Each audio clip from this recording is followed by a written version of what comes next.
what's up? Welcome back din sa ating channel dito sa Bobs TV. Alright, so tayo nagbabalik ulit mga tol at ngayon ay pag-uusapan natin etong 2 billion US dollar military aid para sa Pilipinas inaasahang maaaprubahan mga tol, no? Ito po mga kababayan ay tulong po ng Amerika dito sa Pilipinas at etong military aid na to mga tol, pwede po natin itong ipambili ng mga armas o mga kagamitan na pangdepensa po ng ating bansa. So, Nemesis missile system ng Amerika nasa Pilipinas na at posibleng manatili pa po ito, no? Kahit na matapos na yung balikatan exercises mga tol. Grabe, siguradong may iiyak na naman nito at may magwawala na naman. Alala nyo, ayon po ng China na ang Amerika ay ang Pilipinas mga tol ay lumalakas ang depensa.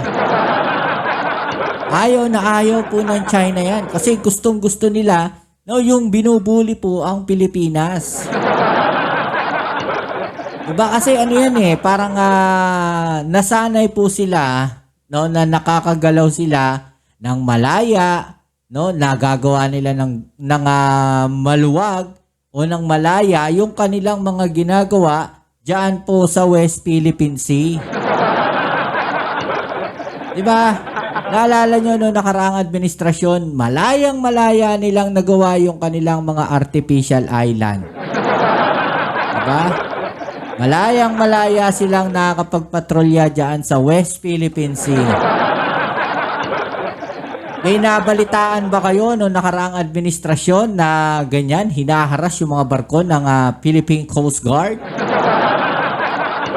Dahil sa administrasyon lamang natin no, ng Pangulong Bongbong Marcos, pumapalag no, etong mga barko ng Philippine Coast Guard, inaano sila, baga, nire-radio challenge sila. No, nakikita yung presensya ng Philippine Coast Guard dyan, naibabalita yung ginagawa ng Philippine Coast Guard dyan, nababalita yung pangaharas ng mga barko ng China sa West Philippine Sea. Pero no nakaraang administrasyon, wala nga. Diba? At eto na nga, no, 2 billion mga tol, military US aid para sa Pilipinas, mga tol. No, inaasahan po yung maaprubahan, di ba?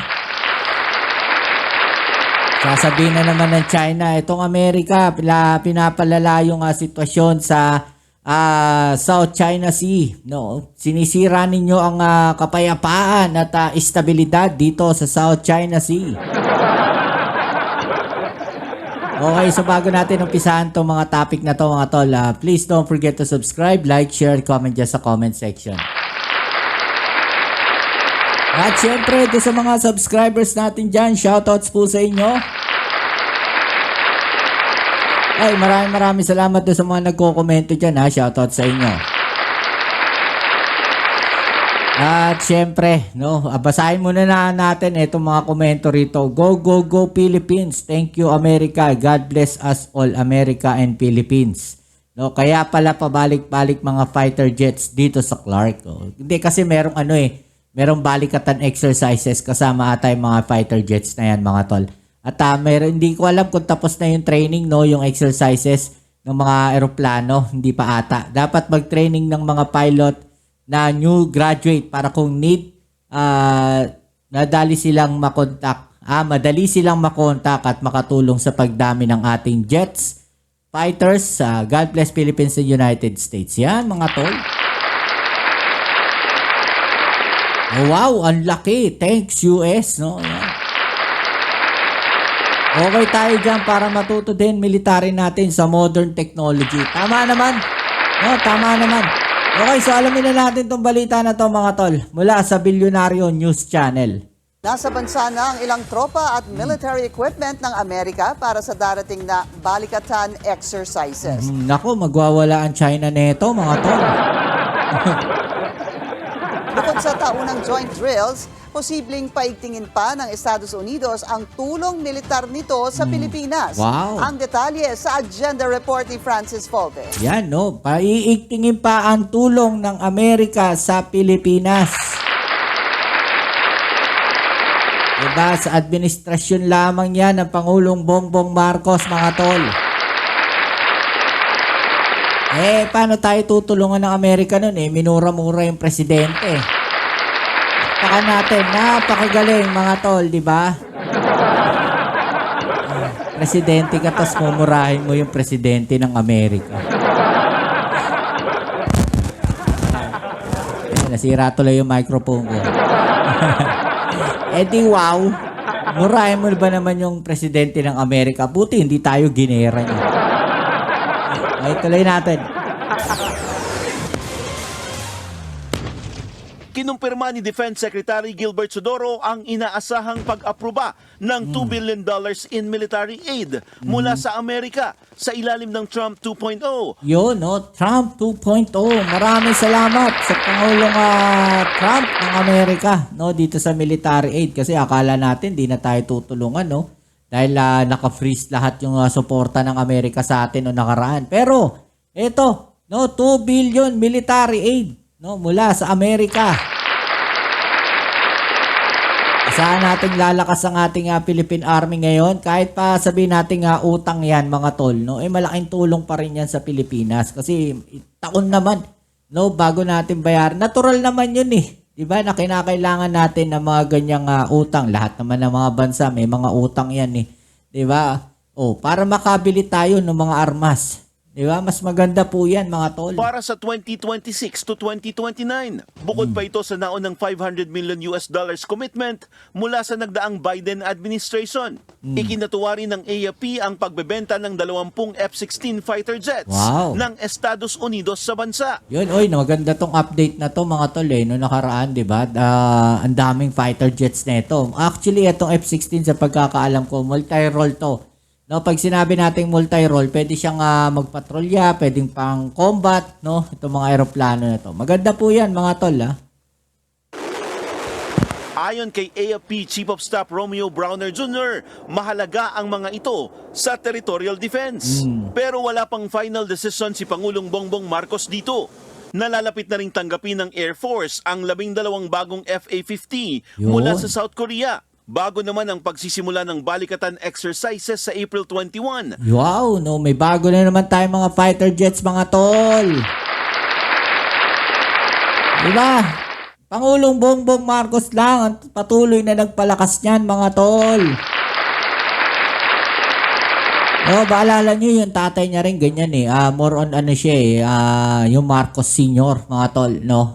More on defense din siya. Mahilig din siya sa ganyan, no? Pagpapalakas ng depensa ng ating bansa. At makikita natin, tuloy-tuloy po, no? At tinutuloy niya yung ginawa po ng kanyang ama na dating Pangulong Ferdinand Marcos Sr. Diba? Ganun dapat. Handa na raw ang AFP at pinaghahandaan na ang pagdating ng mga kalahok. We're hoping na darating itong mga ito, yung mga weapon systems na galing sa US Army, yung Typhoon at yung galing sa US Marines. Yung Typhoon missile system, mga tol, no? Mag-ngaw-ngaw na naman ang China niyan. Mag-ngaw-ngaw na naman ang China niyan, mga tol, dahil yung Typhoon missile system, no, yung missile system na yan yung aabot hanggang mainland China, mga tol. Iiyak na naman yung mga yan, yung China na yan, mga tol.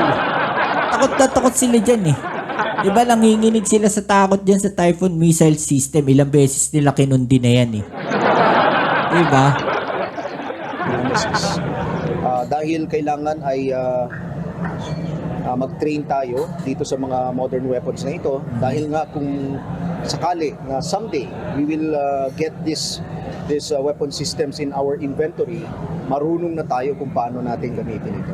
Kanina kinumpirma ni Balikatan spokesperson Brigadier General Michael Lohico na nasa bansa na ang Navy Marine Expeditionary Ship Interdiction System o Nemesis. So the new events that we have is the Integrated Air and Missile Defense.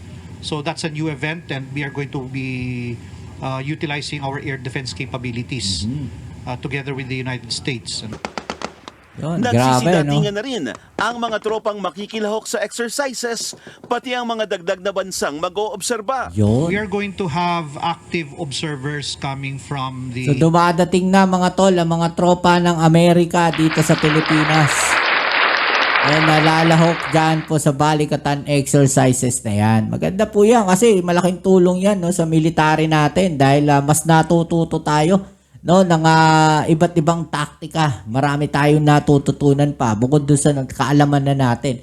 No, kumbaga patuloy tayong nagti-training, no, para mas lumakas yung ating depensa, hindi kagaya ng mga sundalo ng China. Yan, sa nakaraang vlog natin, ano nangyari? Sumuko sa Ukraine. Putik. Kaya sundalo ng Pilipinas, kahit anong mangyari, no, hindi susuko yung mga yan basta-basta. Ganong katitibay ang loob ng mga yan. No, ganong katatapang ang mga sundalong Pilipino, mga sundalong Pinoy. Kaya nga hinahangaan yan sa buong mundo, di ba? Diba, alam nila kung ano yung capacity ng mga Pilipino, ng mga sundalong Pilipino ng Armed Forces of the Philippines. Alam nila kung gaano kagagaling yung mga sundalo natin. Hindi kagaya ng China, puro pakita lang. No? Baga, puro forma lang. Pakita marami sila. Pero, totoo niyan, marami dyan takot. Malalam niya. JSDF, the Japanese Self-Defense Force. Japanese din, no? And what was also not mentioned is that we now have, I forgot the number, no, pero nadagdagan yung mga international observers program namin. You know, we have additional countries like the Czech Republic, like hindi ko hawak na the Czech Republic, Poland, and I think nakahabol yung Colombia. May go signal na rin daw si PBBM sa buong exercise at interesado raw sang manood sa event. Yun.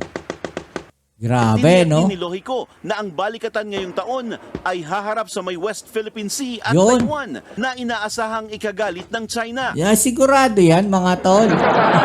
Bakit nyo naman ginawa yan, AFP? No, bakit nyo naman hinarap sa West Philippine Sea? Baka sabihin na naman ng China, sila yung pinupuntiryan ninyo. No, baka sabihin na naman ng China, kami tinatarget ninyo, kaya kayo nagbabalikatan exercises.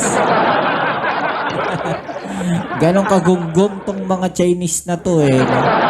Anong pakialam ninyo kung dyan gawin o dyan itutok sa West Philippine Sea yung depensa ng Pilipinas? Alam nyo kung bakit? Kung di ba naman kayo mga gunggong? Saan nyo naman gustong itutok? Sa loob ng Pilipinas, ganon. Wala naman threat galing sa loob ng Pilipinas na kagaya ninyong Chinese. Ibig ko sabihin, manggagaling sa karagatan yung puwersa ninyo. Eh, syempre, dyan tututok yung depensa ng Pilipinas, di ba? Hindi para itutok, no, dito sa kabilang panig, wala na, karagatan na yun nandun, eh.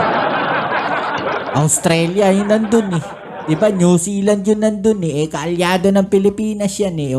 Doon namin itututok. Natural, dyan itututok yan sa Batanes, no? Maganda yan, sa Batanes, nakaharap sa Taiwan, tapos dyan sa West Philippine Sea, di ba? Paputukan nyo ng missile, ng mga missile system, yung mga barko ng dyan, ng Coast Guard ng China dyan. Alabugin na ninyo yung mga barko ng China dyan sa West Philippine Sea. Gagamitin din muli ang US Typhoon missile Nako, system eto na naman. na ipinoprotesta ng Beijing. Pero karapatan daw ng Pilipinas at mga kaalyado nito ang pagsasanay para sa internal at external defense. Tama naman, di ba? So, yun na nga, yung Typhoon missile system, mga tol, no, na pinuputok ng butchi ng China, Madadagdagan pa yan ng isa, mga tol. Hindi lang isa, no? Dalawa na sila, mga tol. Ang Typhoon missile system na dadaril dito sa Pilipinas ng Amerika na siya siguradong ipuputok ng butye ng China. No, magagalit yan. Bakit nyo naman yung ginawa, AFP? Ha? Bakit yung ginawa yan? No, eto pa, missile system ng Amerika nasa Pilipinas na rin, yung Nemesis, mga tol. Posibleng manatili pa sa Pilipinas ang Nemesis missile system ng US kahit matapos na ang balikatan exercises. Samantala, malaki ang Nako, bakit nyo iiwan dito yan? Magagalit ang China, huwag nyo iwan yan.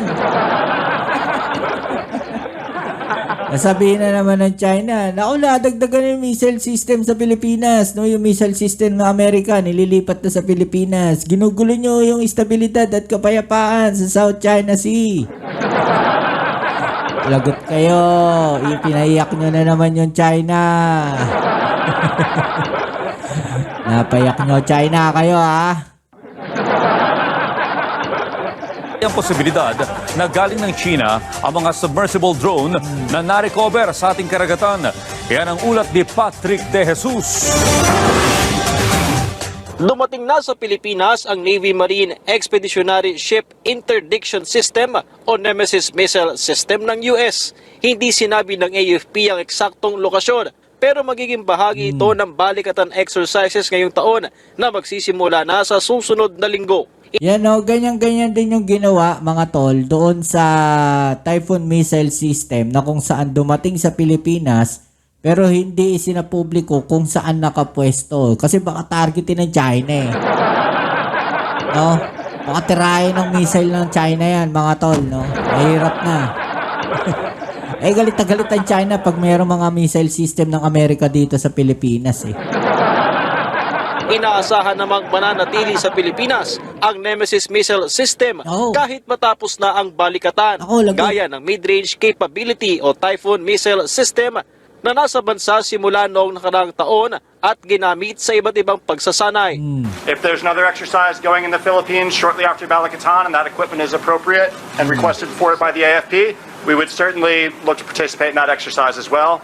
But it is here for exercise purposes. Yan o. For exercise purposes lang yan. Pero pag ginera nyo Pilipinas, gagamitin na yan.